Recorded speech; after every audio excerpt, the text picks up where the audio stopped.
సమంత ప్రధాన పాత్రలో వచ్చిన వినూత్న కథ శుభం గురించి మాట్లాడుకుందాం.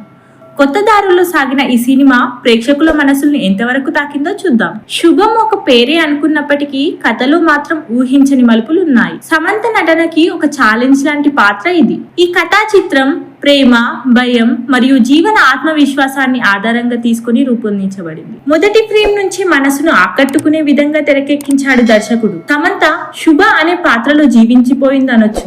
ఆమె యొక్క ఎమోషనల్ డెప్త్, సున్నితమైన హావాభావాలు మరియు తడబడే క్షణాలలోనూ చూపిన నిస్సహాయత, ఇవన్నీ ఆమె నటనకు ఓ గట్టి ఉదాహరణగా నిలుస్తాయి. ఆత్మవిశ్వాసం లేని జీవితం శూన్యం అని ఈ సినిమా మనకు చెబుతుంది.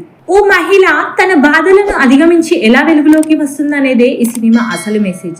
ఇది కేవలం కథ కాదు, ఓ ప్రేరణ. సమంత అభిమానులు ఈ సినిమాని తప్పక చూడాలి. మీ అభిప్రాయాలను కమెంట్లో తెలియజేయండి. ఇలాంటి ఆసక్తికరమైన సినిమా రివ్యూల కోసం మన ఛానల్ని సబ్స్క్రైబ్ చేయండి. ఇంకో ఇంట్రెస్టింగ్ అప్డేట్తో మళ్ళీ కలుద్దాం.